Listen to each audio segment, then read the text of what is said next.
بسم الله الرحمن الرحيم. السلام علیکم ورحمۃ اللہ وبرکاتہ. الحمد للہ رب العالمین والصلاة والسلام علی سید الانبیاء والمرسلین. اما بعد. تمام ناظرین کا استقبال ہے زیڈ پلس ٹی وی کے خصوصی پروگرام گلدستہ سیرت میں. پچھلی ویڈیو میں بتایا گیا تھا کہ مدینہ پہنچنے کے بعد نبی اکرم صلی اللہ علیہ وسلم کے سامنے جو مسائل تھے ان میں سے مہاجرین کو مدینہ میں بسانے اور ان کے رہنے کرنے کا انتظام کرنا تھا، اور ساتھ ہی ساتھ انصار کو ترغیب دلانا تھا مہاجرین کی مدد اور ان کی نصرت کے لیے. اور پھر اس کے بعد آگے چل کر ایک اور مسئلہ نبی اکرم صلی اللہ علیہ وسلم کے سامنے آیا، وہ منافقین کا تھا، جس کا ہم نے ذکر کیا. اور جیسے کہ ہم نے بتایا تھا کہ مدینہ میں یہودیوں کے قبائل تھے، یہودیوں کی آبادی تھی، جن میں بنو نذیر، بنو قریظہ، بنو قینقاع، بنو مصطلق اور دوسرے قبائل آباد تھے. اور یہودی ان کی جو خرابیاں پچھلے دور میں رہی ہیں وہ ساری خرابیاں مدینہ کے یہود میں بھی موجود تھی. اللہ تبارک و تعالی نے جن جن باتوں کی یہود کے تعلق سے مذمت کی وہ ساری باتیں ان یہودیوں میں بھی موجود تھی. اگر ہم قرآن عظیم الشان کا مطالعہ کریں تو پتہ چلے گا کہ یہود اللہ تبارک و تعالی نے انہیں کئی موقعوں پر سزائیں دی اور کئی موقعوں پر ان پر لعنت کی گئی. یہود کی خرابیوں میں سے ایک بڑی خرابی کہ انبیاء علیہ الصلوۃ والسلام شرک کو مٹانے آئے تھے، لیکن جس طرح پچھلی قوموں میں یہود کے پچھلے دور میں شرک ان میں داخل ہوا، اسی طرح مدینہ کے یہودیوں میں بھی شرک موجود تھا. یہود بعض آسمانی کتابوں کا انکار کرتے تھے. یہودیوں نے بہت سارے نبیوں کو قتل کیا اور بہت ساری خرابیاں ان کے اندر موجود تھیں. نبی اکرم صلی اللہ علیہ وسلم کے مدینہ آنے سے پہلے یہود اوس اور خزرج کے سامنے اکثر و بیشتر یہ ذکر کیا کرتے تھے، ہماری کتابوں کے مطابق ہم میں ایک نبی آنے والا ہے، جب وہ نبی آئے گا تو ہم اس کی قیادت میں سب پر غلبہ حاصل کر لیں گے. ان کا گمان تھا کہ اللہ تبارک و تعالی تمام انبیاء علیہ الصلوۃ والسلام کو اسحاق علیہ السلام کی اولاد میں روانہ کیا تو آخری نبی بھی اسحاق علیہ السلام کی اولاد میں سے ہوں گے. لیکن ان کے اس گمان کے برخلاف اللہ تبارک و تعالی نے آخری نبی محمد اکرم صلی اللہ علیہ وسلم کو اسماعیل علیہ الصلوۃ والسلام کی اولاد میں روانہ کیا.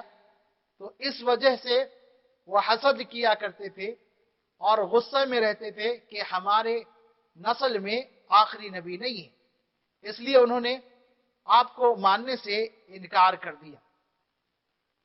منافقین میں کچھ یہودی بھی شامل تھے، وہ لوگ بھی اپنے اسلام کا اظہار کرتے تھے لیکن بعد میں اسلام دشمنی پر اتر آتے تھے. مسلمانوں کو دھوکہ دینے کے لیے ان کے سامنے اپنے آپ کو مسلمان ظاہر کرتے اور جب وہاں سے چلے جاتے تو مسلمانوں کے خلاف سازشیں کیا کرتے تھے. نبی اکرم صلی اللہ علیہ وسلم کے ساتھ بھی وہ گستاخی کیا کرتے تھے. کئی انبیاء کو وہ قتل کر چکے تھے، تو نبی اکرم صلی اللہ علیہ وسلم کو بھی قتل کرنے کی انہوں نے کئی دفعہ سازش کی. انہوں نے ایک دفعہ سازش کی کہ نبی اکرم صلی اللہ علیہ وسلم کو قتل کر دیا جائے، تو یہود کی کچھ عورتیں نبی اکرم صلی اللہ علیہ وسلم خیبر کے موقع پر اس مقام پر تھے تو انہوں نے آپ کو ہدیہ دیا، ضیافت کی، اور ضیافت میں بکری کا گوشت اسے زہر آلود کیا گیا اور آپ کی خدمت میں اسے پیش کیا گیا۔ نبی اکرم صلی اللہ علیہ وسلم ایک لقمہ اٹھائے، اپنے منہ میں ڈالے۔ آپ کے ایک صحابی بشر وہ بھی ایک لقمہ لیے اور نگل گئے۔ نبی اکرم صلی اللہ علیہ وسلم کو اللہ تعالیٰ نے اطلاع دی، آپ نے وہ لقمہ فوراً نکال دیا، لیکن بشر جو آپ کے صحابی تھے وہ نگل گئے تھے۔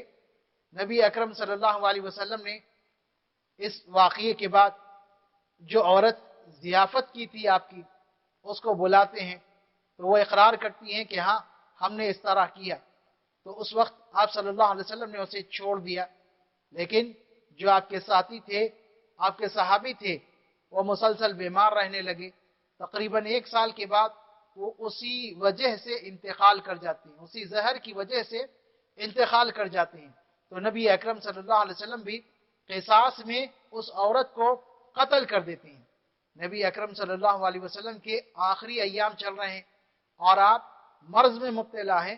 اس وقت بھی آپ نے ذکر کیا کہ خیبر کے موقع پر میں نے جو گوشت کھایا تھا، زہریلا گوشت، اس کا اثر ابھی بھی میرے جسم میں، ابھی بھی میں اس کی تکلیف محسوس کر رہا ہوں۔ تو یہ نبی اکرم صلی اللہ علیہ وسلم کو قتل کرنے کی ایک سازش تھی یہودیوں کی۔ اس کے بعد یہودیوں نے ایک اور دفعہ سازش کی نبی اکرم صلی اللہ علیہ وسلم کے قتل کی۔ وہ سازش کیا تھی؟ انہوں نے ان کے قبیلے کے ایک آدمی لبید ابن عاصم کو تیار کیا، اور لبید ابن عاصم نے نبی اکرم صلی اللہ علیہ وسلم کے کنگھی کے بال حاصل کیے اور اس پر جادو کیے، جس کا اثر یہ ہوا کہ نبی اکرم صلی اللہ علیہ وسلم اکثر و بیشتر ان ایام میں بھول جایا کرتے تھے۔ کوئی چیز آپ نے کیا، پھر اس کے بعد آپ کو یاد نہیں رہتا کہ آپ نے وہ چیز کی۔ اس کے بعد آپ صلی اللہ علیہ وسلم نے اس کے تعلق سے خود بیان فرمایا۔ حضرت عائشہ رضی اللہ تعالیٰ عنہ سے آپ کہتے ہیں کہ عائشہ، کیا تو جانتی ہیں کہ میں نے اپنے رب سے دریافت کیا تھا اپنے اس معاملے میں، اپنے اس معاملے کو اپنے رب کے سامنے رکھ کر دریافت کیا تھا، تو اللہ تبارک و تعالیٰ نے مجھے بتایا۔ میرے پاس 2 فرشتے آئے، ایک فرشتہ میرے سرانے تھا اور دوسرا فرشتہ میرے پیر کے پاس تھا۔ ایک نے کہا کہ انہیں کیا ہوا، دوسرے نے کہا کہ انہیں جادو ہوا۔ تو سوال کیا گیا کہ جادو کس چیز میں کرایا گیا؟ پھر بتایا گیا، دوسرے نے بتایا کہ کنگھی سے جو بال لیے گئے تھے اس میں کرایا گیا۔ پھر سوال ہوا، دوسرے نے سوال کیا کہ جادو کہاں رکھا گیا؟ تو بتایا گیا کہ زروان نامی کنویں میں وہ رکھا گیا ہے۔ نبی اکرم صلی اللہ علیہ وسلم اپنے کچھ صحابہ کو لے کر کنویں کے پاس پہنچتے ہیں اور اس جادو کو نکالتے ہیں، اور پھر آپ صلی اللہ علیہ وسلم نے اس کنویں کے پانی اور وہاں کے درختوں کی کیفیت بھی بیان کی کہ عجیب درخت تھے، پانی بالکل گدلا تھا۔ تو یہ نبی اکرم صلی اللہ علیہ وسلم کو قتل کرنے کی سازش کا ایک حصہ رہا۔ اس کے بعد ایک اور موقع پر ایک مسلمان، ایک صحابی غلطی سے ایک شخص کو قتل کر دیتے ہیں۔ نبی اکرم صلی اللہ علیہ وسلم اس کی وجہ سے، وہ صحابی غلطی سے قتل کی، اور وہ دشمن نہیں تھے، جو قتل کیے گئے دشمن نہیں تھے، حلیف تھے، دوست تھے، ان کی دیت ادا کرنا تھا۔ نبی اکرم صلی اللہ علیہ وسلم نے یہودیوں سے جو معاہدہ کیا تھا ان میں سے ایک حصہ، ایک بات یہ بھی تھی کہ اگر دیت کا مسئلہ ہو تو تم ہماری مدد کریں گے، اور تمہارا مسئلہ ہو، تمہیں دیت دینا ہو تو ہم مدد کریں گے۔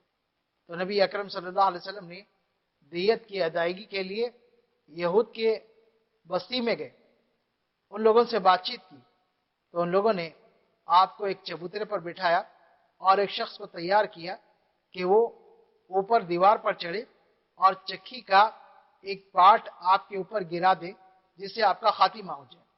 نبی اکرم صلی اللہ علیہ وسلم انتظار کرنے لگے ان کا، اور وہ شخص چکی کا پارٹ لیے دیوار پر پہنچا، لیکن اللہ تبارک و تعالیٰ نے آپ کو اس کی اطلاع دی اور آپ وہاں سے نکل پڑے اور وہ موقع نہیں پا سکے آپ صلی اللہ علیہ وسلم کو تکلیف پہنچانے کا۔ تو مدینہ کے یہودی، ان لوگوں میں بھی وہ ساری باتیں، وہ ساری چیزیں پائی جاتی تھی جیسے پچھلے یہودیوں میں پائی جاتی تھی۔ بہت سارے یہودی انبیاء کے قاتل بنے، انبیاء کو قتل کیا۔ بہت سارے یہودیوں نے بعض آسمانی کتابوں کا انکار کیا، اور بہت سارے یہودیوں نے انبیاء علیہ السلام کا انکار کیا، جیسے سلیمان علیہ السلام کو وہ نبی نہیں مانتے تھے۔ تو مدینہ کے یہودی بھی اسی روش پر چلتے ہوئے نبی اکرم صلی اللہ علیہ وسلم کی رسالت کا انکار کیا، قرآن کو آسمانی کتاب تسلیم نہیں کیا کرتے تھے، اور جس طرح پچھلے یہودی انبیاء کے خلاف سازشیں کیا کرتے تھے اور قتل تک پہنچ جاتے تھے، ویسے ہی سازشیں انہوں نے بھی کی۔ نبی اکرم صلی اللہ علیہ وسلم کے سامنے یہودیوں کا بھی ایک بڑا مسئلہ رہا۔ اس کے بعد مدینہ کے مزید حالات کیا ہوئے ہم آگے ویڈیو میں انشاءاللہ بیان کریں گے۔ اللہ تبارک و تعالیٰ میں عمل کی توفیق دے۔